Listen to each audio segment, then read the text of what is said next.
গাড়িটা এত দাম, স্যার এই গাড়িটা এত দাম, স্যার এই গাড়িটা এত দাম। নির্জনে গল্প করছে। স্যার বসেন, দুটো কথা বলি, আপনি কি করেন, ব্যবসা কি? খোলের খবর বার করছে, গাড়ি নিতে পারবে কিনা, ওদের সঙ্গে গল্প জুড়ে দিল। এরপরে নার্সিংহোমে, হসপিটালে, গ্যারেজে, শোরুমে, হোটেলে সুন্দর সুন্দর মেয়ে এখন পাওয়া যাচ্ছে না, যায় না। জোরে বলে আল্লাহ নবী দিন ও দুনিয়ার বাদশা, তাজদার মদিনা, কলিজার টুকরি জান্নাতি রানী ফাতিমার জীবনী আপনারা শুনলেন হালকা করে। হযরত মা খাদিজাতুল কুবরা রাদিয়াল্লাহু তাআলা আনহা পেটে পাথর, পেটে খানা নাই, ভুকা অবস্থায় রাসূলুল্লাহর জন্য ফানা হয়ে গিয়ে মা খাদিজাতুল কুবরা জিন্দেগি বিপদটা হয়নি। মা আয়েশা সিদ্দিকা রাদিয়াল্লাহু তাআলা আনহা জিন্দেগি বিপদটা হয়নি। পেটে পাথর বাবা ফাতেমা এক সেকেন্ডের জন্য বিপদটা হয়নি। তারা আল্লাহর দরবারে হাত তুলেছে, আমার আল্লাহ পাক তাদের রিজকের ব্যবস্থা করে দিয়েছে। ও মায়েরা, বোনেরা, বটিরা, ভালো করে বোঝার চেষ্টা করুন। পর্দা আপনাদের আমার আল্লাহ পাক ফরজ করে দিয়েছে। এজন্য আমার আল্লাহ পাক কোরআনে কারীমের ভিতরে জানিয়ে দিলেন, ইয়া আইয়ুহাল্লাযীনা আমানু, এই ঈমানওয়ালারা, কু আনফুসাকুম ওয়া আহলিকুম নারা, তোমরা নিজে জাহান্নামের আগুন থেকে বাঁচো, আর তোমার গিন্নির বাঁচাও, তোমার বাপের বাঁচাও, তোমার মায়ের বাঁচাও, তোমার ছেলের বাঁচাও, তোমার মেয়ের বাঁচাও, ওয়া আহলিকুম নারা, তোমার আহলে বর্গদেরকে জাহান্নামের আগুন থেকে বাঁচাও। ও কলিজার টুকরারা, হুন্না লিবাসুল লাকুম ওয়া আনতুম লিবাসুল লাহুন্না। যদি আল্লাহ পাকের কোরআন বিশ্বাস হয়, তাহলে আপনাদের একটা কথা জানিয়ে দেই, যে মুসলমানের ঘরে জন্ম নিয়ে গিন্নি নিয়ে শরীরে পাঠায়, গিন্নি নিয়ে আপনার কিনা দোকান বেঁধে দেয়, গিন্নি নিয়ে অন্য পুরুষের সাথে ব্যবসা করার জন্য দেয়, এই পুরুষটা জাহান্নামী। এই পুরুষটার উপরে আমার আল্লাহর লানত। আদ-দায়ুসু লা ইয়াদখুলুল জান্নাহ। এরকম জাহান্নামী পুরুষ হাজার হাজার দুনিয়ায় দেখা যায়। টাকার লোভে নিজের স্ত্রীটাকে নিয়ে অন্য পুরুষের কাছে ব্যবসার জন্য দেয়। হায়রে দায়ুস, তোমার কপালে আগুন লাগবে। আমার আল্লাহ পাক কোরআন পরিষ্কার করে দিল, আমার গিন্নির দায়িত্ব আমার হেফাজত করা, আমার পোশাকের দায়িত্ব আমার হেফাজত করা, আমার পোশাকের দায়িত্ব আমার আলমারিতে রাখা, আমার পোশাকের দায়িত্ব বাক্সের ভিতরে রাখা, আমার পোশাকের দায়িত্ব ভালো করে যত্ন করে আলনায় রাখা। কিন্তু স্ত্রী যদি আমার পোশাক হয়, আল্লাহর কোরআন যদি সত্য হয়, স্ত্রী যদি স্বামীর পোশাক হয়, তাহলে ওই স্ত্রীর পর্দা রাখা দায়িত্ব স্বামীর, ওই স্ত্রীর হেফাজত রাখার দায়িত্ব স্বামীর, ওই স্ত্রীর পর্দা করার দায়িত্ব স্বামীর। যদি স্ত্রীকে গার্ড না দেয়, স্ত্রীকে পর্দায় যদি না রাখে, টাকার লোভে যদি অন্য জায়গায় ছেড়ে দেয়, সহজে ওই স্ত্রী হাত ছাড়া হয়ে যাবার সম্ভাবনা আছে না নাই? আমি কত বড় মূর্খ, আমি কত বড় জাহেল, আমি কত বড় গান্ডু। আমি গান্ডু, আমার 2500 টাকার জ্যাকেটটা দিয়ে আমি আসার সময় মালঞ্চ রাস্তার উপরে ফেলে দিয়ে চলে এসেছি। কুকুর এসে ঠ্যাং তুলে পেশাব করে দিল। তারপরে আরেকটা লোক এসে পা দিয়ে কুলাতি মারল। তারপরে আরেকটা গরু এসে ধাক্কা মেরে চলে গেল। আরেকটা মানুষ এসে দেখছে মালটা খুব খারাপ না ভালো, তুলে নিয়ে চলে গেল। আপনার স্ত্রী যদি আপনি যদি বাইরে ছেড়ে দেন, আল্লাহর কসম খেয়ে বলি, কেউ কেউ ধাক্কা মারার চান্স আছে, কেউ কেউ এসে ফোন নাম্বার নেওয়ার চান্স আছে, কেউ কেউ এসে আপনার স্ত্রীর সঙ্গে গল্প করার চান্স আছে। আবার যদি কেউ কেউ মনে করে চেষ্টা করে, আপনার স্ত্রীকে নিয়ে পালিয়ে যাবার চান্স আছে না নাই? জোরে বলেন। শুধু বলছে ভাবি ফোন নাম্বারটা দাও, ফোন নাম্বার দিল। ফোনে কথা হতে হতে হতে হতে হতে মাস 2-3 পরে গল্প করছে যে আমার স্বামী যদি তোমার মতো হতো, খাওয়া দাওয়া দরকার ছিল। এত বাজে স্বামী, বহুত দিন তো আল্লাহর কাছে কাঁদছিলাম যে আল্লাহ তুমি আমার একটা মনের মতো মানুষ দাও, সেটা আল্লাহ তোমার দিল। ও তখন বললো যে তো স্বামী টাকা পয়সা সোনা গয়না যা যেখানে আছে গুড়িয়ে নিয়ে বেরিয়ে পড়, চলে যাবো। বলছে একদম সত্য, বলছে একদম সত্য। মেরি হাওয়া দিল। মুক্কু আমার কাছে কে কাঁদছে, বলছে তাবিজ দেন। কেন? বউ পালিয়ে। কেন? তোর বাচ্চা কাচ্চা? একটা ছেলে একটা মেয়ে। তা কি করতো বউ, কি করতো? না আমি কাজ কাম করতো, যেখানে সেখানে যেত, বাজারে যেত, এমনি ক্লাবে ধারে টারে যেত, বন্ধন করতো। হ্যাঁ এই সব মাস করে দেয়। শুনে রেখে দেন, হুন্না লিবাসুল লাকুম ওয়া আনতুম লিবাসুল লাহুন্না। আমার জামা যদি আলমারিতে রাখতাম, তাহলে এই জামায় কুকুরের বাপের ক্ষমতা নেই পেশাব করা, কারণ বাপের ক্ষমতা নেই জামাটা এসে ধাক্কা মারা, টানা ফেলে দিয়ে পাতলো দিয়ে মারানো, চুরি করে নিয়ে যাওয়া এত সহজ না। আমার ঘরের ভিতরে আলমারিতে রয়েছে, সেই জন্য আমার স্ত্রীর পর্দা রাখার দায়িত্ব আমার, আমার মেয়ের গাড়ে রাখার দায়িত্ব আমার, আমার মেয়ের পর্দা রাখার দায়িত্ব আমার। সেজন্য আমি হাতে ধরে বলতে চাই, পায়ে ধরে বলতে চাই, স্ত্রী যদি আমার পোশাক হয়, আমি আমার স্ত্রী যদি আমার পোশাক হয়, তাহলে আমার দায়িত্ব হলো আমার স্ত্রীর গাড়ে রাখা, আমার স্ত্রীর পর্দায় রাখা, আমার স্ত্রীর পাঁচিলের ভিতরে রাখা, আমার স্ত্রীর ঘরের ভিতরে রাখা। কারণ আমার স্ত্রীর দায়িত্ব হলো আমার, কারণ স্ত্রী হলো আমার পোশাক। এটাই হলো আল্লাহ পাকের কোরআন। আল্লাহর নবী জানান, যদি তার স্ত্রীকে পর্দায় না রাখতে পারে, যদি তার স্ত্রীকে অন্য পুরুষের হাতে তুলে দেয় টাকার লোভে হারাম ব্যবসা করার জন্য, এই ব্যাটার নাম হলো দায়ুস। আর দায়ুসু লা ইয়াদখুলুল জান্নাহ, এই মুখ্য পুরুষ হলো জাহান্নামী, এ জীবনে আল্লাহর জান্নাতে যাবে না। সব জায়গায় মেয়ে ছেলে আগে এরকম ছিল, জোরে বলেন ছিল। আরে ভালো দোকানদার দোকানদারি করছে, তার দোকানে সমস্ত মাল আছে, আর মেয়েটার দোকানে ওর দোকানে যা মাল আছে তার 3 ভাগের 1 ভাগ আছে। সবাই এক দোকানে ভিড় করছে, আর পুরানো মালের বলছে খুব মজা লাগছে। বিস্কুট গন্ধ হয়ে গেছে, নেড়ের ভিতরে পিঁপড়ে ঢুকে খেয়েলে, বলছে না ভাবির মালটা খুব ভালো, টেস্ট আলাদা। বলছে কোথা কেন? বলছে সব বাইরে থেকে অর্ডার করে, কিন্তু কোনো টেস্ট না, ফোন নাম্বারটা নেই। কলিজা টুকরা ভাইরা আমার, খুব ঠান্ডা মাথায় বোঝার চেষ্টা করুন। আমি আপনাদেরকে জানিয়ে দিলাম, আল্লাহ নবী দিন ও দুনিয়ার বাদশাহ, নামদার তাজদার মদিনার সাহাবী হযরতে আলী কাররামাল্লাহু ওয়াজহাহু, আর শরীরে এত ক্ষমতা আল্লাহ পাক দিয়েছিল রে, তাম পৃথিবীর জমিনে সমস্ত কাফের বেঈমানদের বিরুদ্ধে আমার আল্লাহ পাক যার বাঘ বানিয়ে পাঠিয়েছিল রে, সেই বাঘের বাচ্চার দিনের পর দিন খাওয়া নাই। খাতিমা জান্নাত রানী, জান্নাতি রানী ফাতিমা দিনের পর দিন খাওয়া নাই। অবশেষে দেখা গেল শেরে খোদা আলী কাররামাল্লাহু ওয়াজহাহু কারুর পকেট মারিনি, কারুর ছিনতাই করেনি, মদিনার বাজারে গিয়ে কোন দোকানদারে রাশ করেনি। আমার নাম শের, আমি শেরে খোদা আলী, আমার তো চিনিস তোরা সবাই মিলে। আমার বাচ্চার খাওয়া নাই, আমার স্ত্রীর খাওয়া নাই, নবীর বেটির খাওয়া নাই। তাড়াতাড়ি করে মাল বয়ে আমার বাড়ি রেখে আয়, নাইলে দাঁতব না গুঁড়ো করে দেবো। কোন দোকানদারের কি বলেছিল? আর এখন ঘরে চাল আছে, ভাত আছে, তরকারি আছে, মুখে দাড়ি আছে, জাতির কলঙ্ক আছে, রাস্তায় লরি ছিনতাই করছে, লোকের পুকুরে মাছ চুরি করছে, জল করে সেই আটল ঝেড়ে নিচ্ছে, আবার আল ঠেলে চলে যাচ্ছে। ও বাপ, 3.5 হাত কবরে যাবে, এটা সত্য।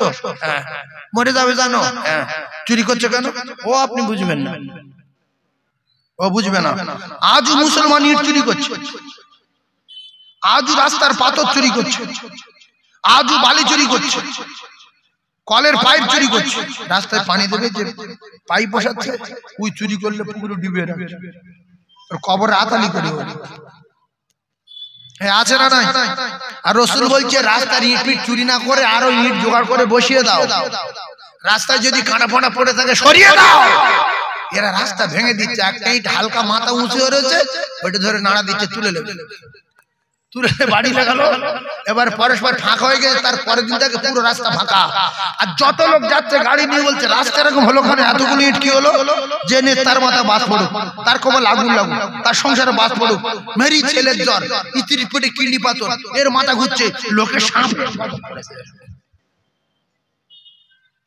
এই যত লোক যাবে গালাগালি করবে না, করবে না?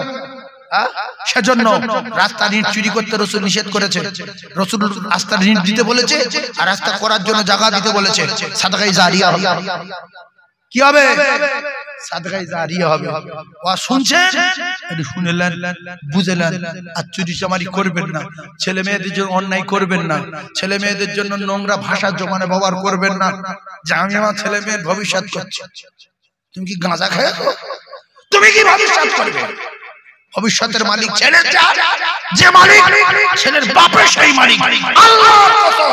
পৃথিবীর কোন বাবা, পৃথিবীর কোন বাবা কোন সন্তানের ভবিষ্যতের মালিক হতে পারে না, পারে না, পারে না। ভবিষ্যতের মালিক আমার আল্লাহ। ভবিষ্যৎ শোনেন, আপনার বাপ আপনার ভবিষ্যৎ করার জন্য অনেক কিছু করে, বাপ মারা গেল, ভবিষ্যৎ করে দিতে পারলো না, 10 তলা বাড়ি, 4টে গাড়ি। কিন্তু এরকম কি ছেলে আছে মা বাপ সব মারা যাওয়ার পরে 3 তলা বাড়ি করেছে, অনেকগুলো গাড়ি কিনেছে, পুট্টি প্যাটি করেছে, বাড়িও মার্বেল করেছে মা বাপ মরে যাওয়ার পরে? এরকম নজির আছে না?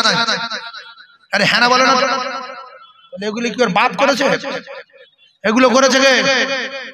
আমি করেছি। আল্লাহ আমার দুনিয়ায় পাঠিয়েছে। আমার আব্বা মারা গেছে 27 বছর আগে। তখন একটা টিনের বাড়ি ছিল আমার, আর 5 ভাই একটা টিনের ঘরে বাস করতাম। আমার গ্রামের লোক শুনছে, 5 ভাই একটা টিনের ঘরে বাস করতাম। মসজিদের সামনে বাড়ি, সাইডে একটা দোকান ছিল, ওর থেকে যা হতো হতো তাতেই সংসার চলতো। 5 ভাই, ছোট্ট একটা বাড়ি, টিনের বাড়ি, অ্যাজবেস্টার না, টিন। এখন তো অ্যাজবেস্টারে মোটা, তখন টিনের বাড়ি। তো আমার আব্বা খুব কষ্ট করে আমাদের মানুষ করলো। আর অনেক দিন আগে মারা গেছে, 27 বছর আগে, মানে কি অনেক দিন আগে। আর আমার ছোট ছোট ভাইগুলো, আমার পরে 3 জন, আমরা 5 ভাই। তো আমার আব্বা তো একটা ঘর আমাদের কারুর বেঁধে দিয়ে যায়নি, একটা ঘরের ভিতরে রেখে আব্বা চলে গেল। শোনেন, আব্বা চলে যাওয়ার পরে এখন আমরা ভাই ভাই, আমারও জায়গাটা বাড়ি আছে 2 তলা, আমার পরের ভার বাড়ি আছে 2 তলা, আর একটা ভার বাড়ি আছে পাকা, আর একটা ভার বাড়ি আছে পাকা। আর একটা ভাই জমি কিনলো, আমিও জমি কিনলাম, আমিও গাড়ি কিনলাম, আর এক ভাই গাড়ি কিনলো, আর এক ভাই গাড়ি কিনলো। এগুলো কি আমার বাপ করে দিয়ে গেল? জাতির কলঙ্ক, জ্ঞানী গম্মিনী। আমার ছেলে মেয়ের ভবিষ্যৎ কে? তোমার কে ভবিষ্যৎ করতে বলেছে?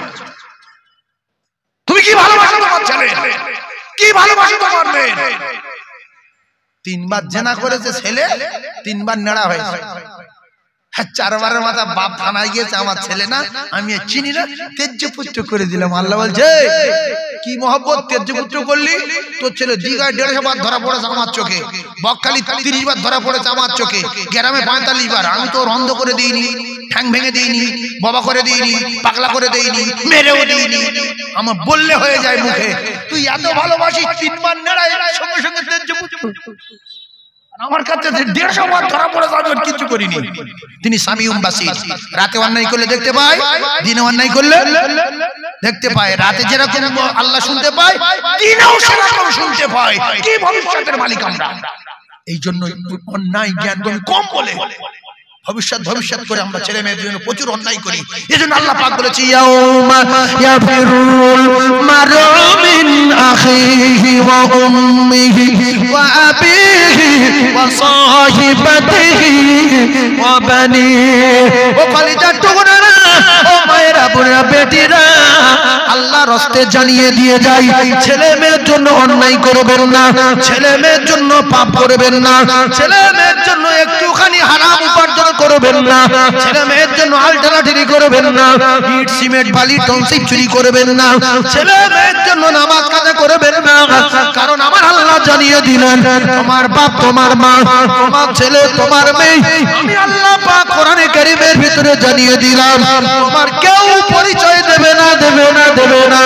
একটা নেকির জন্য যখন পাগল হয়ে যাবে তখন বাপ বেটার কাছে গিয়ে বলবে কচি তোর জন্য আমি অনেক অন্যায় করেছি, তোর জন্য অনেক আমি আমার জীবনে বড় বড় পাপ করেছি, তোর জন্য কত নামাজ কাজা করেছি। ছেলে বলবে কি হয়েছে? বলবে আমি তোর বাপ। বলবে না না না তুমি আমার বাপ না, আমি তোমার চিনি না, এখন কোনো কথা হবে না। মাথার ঘিগুলো টকবক করে ফুটবো, জমিন পুড়ে তামা হয়ে যাবে। সেদিন কেউ কারোর পরিচয় দেবে না।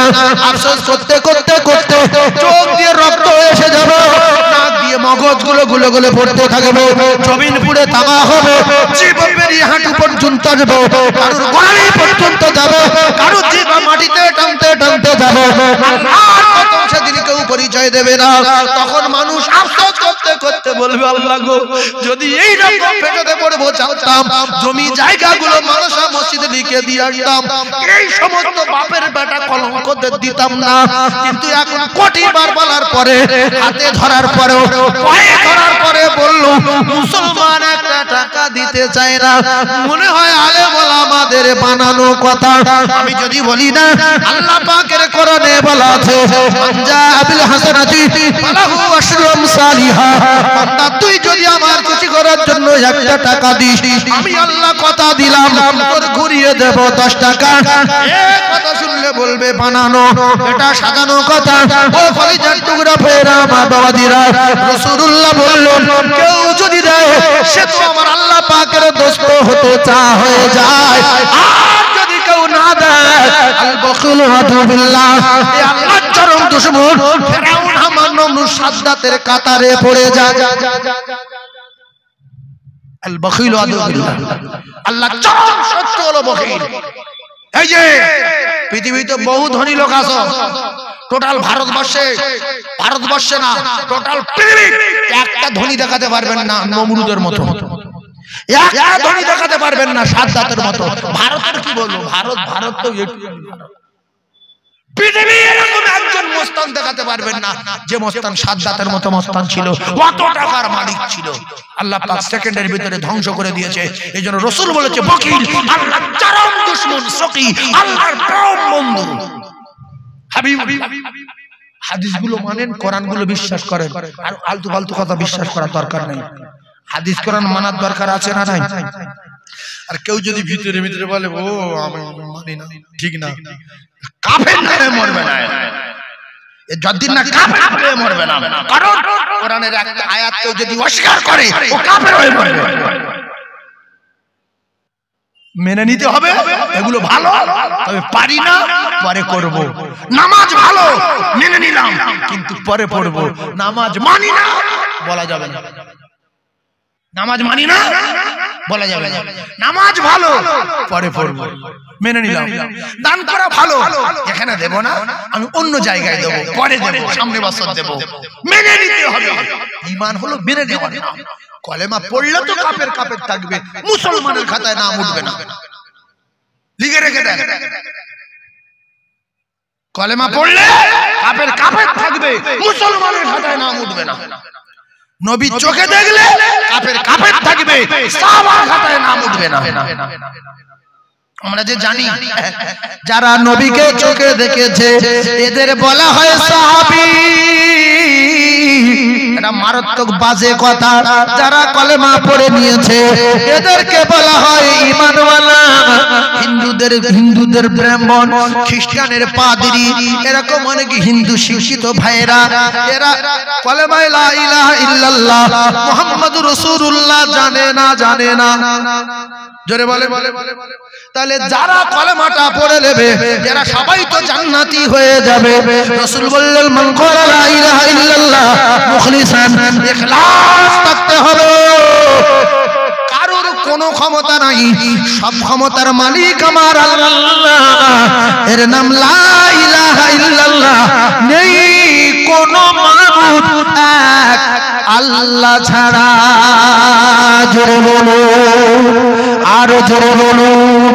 এই সুবহানাল্লাহ অনেকে আমাদেরকে বলে না দুনিয়া ও মাজরাতুল আখিরাহ, যারা সুবহানাল্লাহ বলবে না দুনিয়া হলো আখিরাতে যার বাড়ি, এখান থেকে যদি চাষ না করতে পারি তাহলে সে জায়গায় ফসল পাওয়া যাবে না।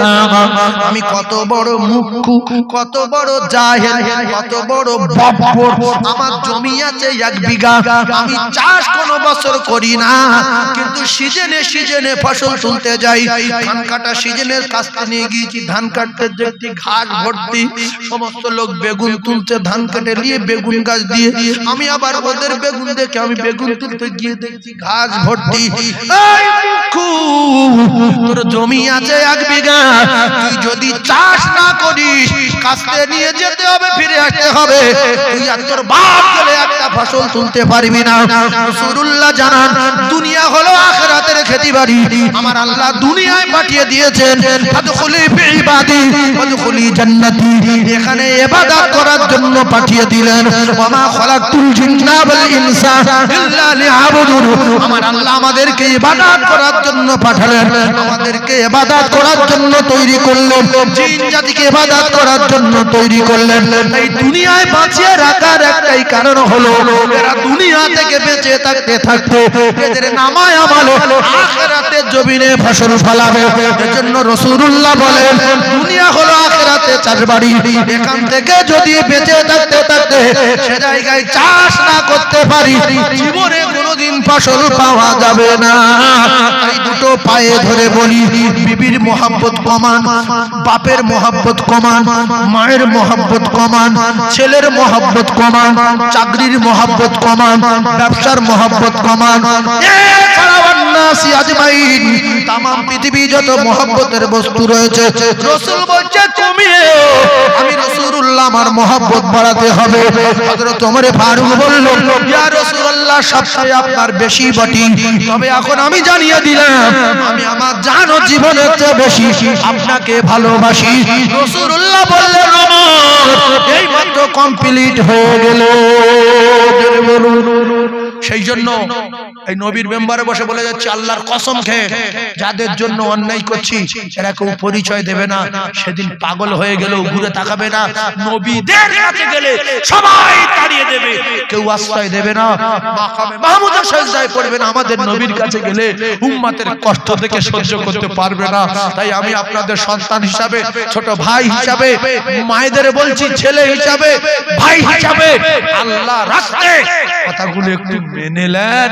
ছেলে মেয়ে কাজে আসবে না, আসবে না, সেদিন পরিচয় দেবে না, আপনার নামাজ আপনার সঙ্গীর সাথী হবে, আপনার তেলাওয়াত আপনার সঙ্গীর সাথী হবে।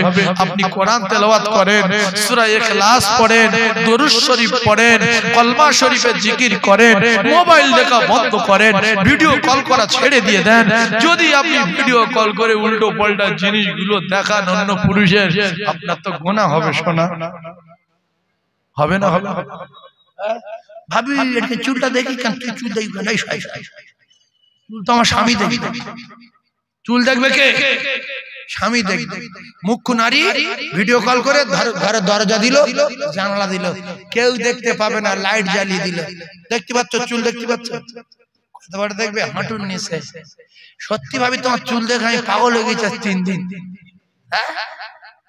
আল্লাহ বলে ওয়ানাহনু আকরাবু ইলাইহি মিন হাবলিল ওয়ারিদ, বান্দিরে জানালা দিলে কি হবে, দরজা দিলে কি হবে, আমি তোর এত কাছে, এত কাছে, তোর যে ঘাড়ের শিরা আছে ওই শিরা পেকাই আমি আল্লাহ আরো নিকটে।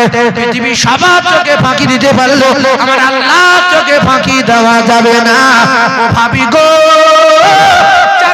ভিডিও কল করো, যার কাছে ফোনে উল্টো পাল্টা কথা বলে গুনাহে লিপ্ত হও, আল্লাহর কসম ভাবি ও তো পরিচয় যত দূরের কথা, ঘুরে তাকাবে না, পরিচয় দেবে না। অন্যায় যদি আমি করি আমার জাহান্নামে যেতে হবে, আযাবে গ্রেফতার হবে। তাই আমি দুটো হাত ধরে পায়ে ধরে বলে যাই, আজ থেকে শপথ করি 5 ওয়াক্ত নামাজ পড়ি, আল্লাহর কোরআন তেলাওয়াত করি, জিকির আজকার করি, আমার নিজের জীবনের গুনার জন্য ইবলিসের নামে দোষ দিয়ে আল্লাহর কাছে যদি ক্ষমা চাইতে পারি, আমার আল্লাহ বলে বান্দা যখন ইবলিসের নামে দোষ দিয়ে আমার ঘরে এসে ক্ষমা চায়, আমার কাছে দোয়া চায়, আমি আল্লাহ ওই আমার সঙ্গে চ্যালেঞ্জ করা ইবলিসের অপমান করব বলে। কারণ ইবলিস আল্লাহর সঙ্গে চ্যালেঞ্জ করেছিল, আপনার বান্দির জাহান্নামের টিকিট দেব, আপনার বান্দার জাহান্নামের টিকিট দেব, আপনার হুকুম আদায় করতে দেব না। আল্লাহ বলে বেঈমান শুনে রেখে দে, আমার বান্দার লক্ষ লক্ষ অন্যায় করাবি, আমি আল্লাহ সব দেখার পরেও শুধু তোর মাথায় আগুন লাগাবো বলে আমার ওই বান্দা বান্দির হাত ভেঙে দেব না, কোমর ভেঙে দেব না, বন্ধ করে দেব না, জবান বন্ধ করব না, মৃত্যুও দেব না। আমি অনেক দিন পর্যন্ত 60 বছর, 70 বছর, 40 বছর, 80 বছর, 90 বছর, 100 বছর ধরে বাঁচিয়ে রাখবো। শুধু টার্গেট আমার, যদি কোনো দিন আমার রহমতের আশায়, লা তাকনাতু মির রাহমাতিল্লাহ, ইন্নাল্লাহা ইয়াগফিরুয যুনুবা জামিআ, ইন্নাহু হুয়াল গফুরুর রহিম। আমি আল্লাহ পাক আমার রহমতের আশায় যদি জীবনে একটা বার আমার কাছে এসে বলে আল্লাহ আমি কোনোদিন এই অন্যায় করিনি, এই বেঈমানে সব করিয়েছে, ওর নাম ইবলিস, আল্লাহ জানে দিলে বান্দা ওই 90 বছর ধরে মেহনত করে করে তোর মাথায় যে পাপের পাহাড় চাপিয়ে দিয়েছে, একটাবার বেঈমানের নামে দোষ দিয়ে আমার কাছে যখন বলবি, আমি আল্লাহ তোর মাথা থেকে 90 বছরের পাপের পাহাড় নামিয়ে ইবলিসকে অপমান করে আমি তোর বেগুনা মাসুম করে দেব। ফিরে মসজিদে চলে যান, মসজিদে যান, বুড়িমি পড়বেন পরে, জান্নাতে গিয়ে বুড়িমি করবেন, মৃত্যু হবে না। আর এখানে বুড়িমি করলে মরে যেতে হবে, জান্নাতে গিয়ে বুড়িমি করলে কি হবে না, মৃত্যু হবে না। আর এখানে বুড়িমি করলে মরে যাবে। এখানে বুড়িমি কম করে আমল বেশি করে। চায়ের দোকানে গিয়ে ফতোয়া দিচ্ছে, এমন এমন ফতোয়া, লাস্টে মুফতি সাহেব উঠে চলে যাচ্ছে, জিয়া গাছ পারবো না। ওয়াইদা খাতাবাহুল জাহিলুনা ক্বালু সালামা, এই মেরে ফেলবে আমাকে, সালাম দিয়ে উঠে যাচ্ছে, আসসালামু আলাইকুম, চলে যাচ্ছে। বলছে মুফতি সাহেব হেরে গেল, মুফতি সাহেব হারেনি, আল্লাহ ওখানে চলে যেতে বলেছে। ওর মতো মুখ আকাশ থেকে তুমি কেটে পড়ো, ওখানে আর ফতোয়াবাজি করো না। যারা যে কথাগুলো মুখে বলতে তারা তাদের দিকে লক্ষ্য করেন, একটা ওই কাজের ভিতরে কেউ নেই। মানুষ নামাজ কালাম পড়ে না, দাড়ি ফাড়ি রাখে না, হ্যাঁ উল্টো পাল্টা চলছে, কিন্তু ওর দাড়ি নেই, ওর জীবনে নামাজ পড়ে, এই কি বলছে, সব জানে শুধু মানে না। তাই আমি আল্লাহর রাস্তায় আপনাদেরকে একটা কথা বলবো, হয়তো হালকা রাগ হবে, রাগ করবেন না। আমি কবরের কথা বলবো, রাগ করবেন না। যদি ভালো লাগে মেনে নেবেন, আল্লাহর জান্নাত পাবেন। উচ্চ স্বরে একবার দরুদ আল্লাহুম্মা জোরে বলে সাল্লি আলা, নিজের জন্য দরুদ পড়েন, নিজের জন্য দরুদ পড়েন, ওয়া আলা আলি মাওলানা মুহাম্মদ। ও মা জননী, ও মা জননী গর্ব ধারিণী, ও মা আমি তোমার ছেলে, আর 10 মাস 10 দিন গর্ভে রেখে ও মা কেমনে গেলে ভুল। ও মা জননী, ও মা জননী গর্ব ধারিণী, ও মা আমি তোমার ছেলে, আর 10 মাস 10 দিন গর্ভে রেখে ও মা কেমনে গেলে ভুল। রক্তের বাঁধনে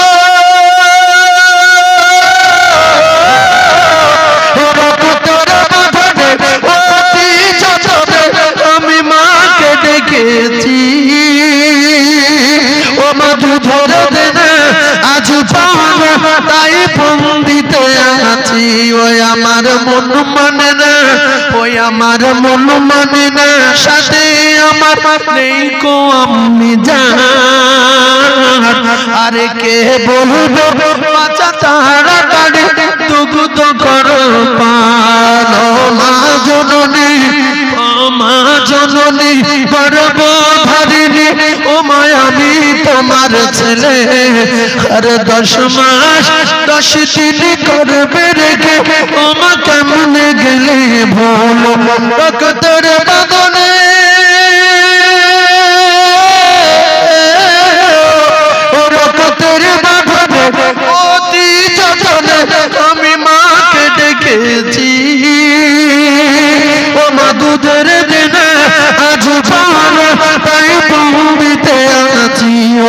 আমার মন মানে না, ওই আমার মন মানে না, সাথে আমার নেই গো আম্মি জান।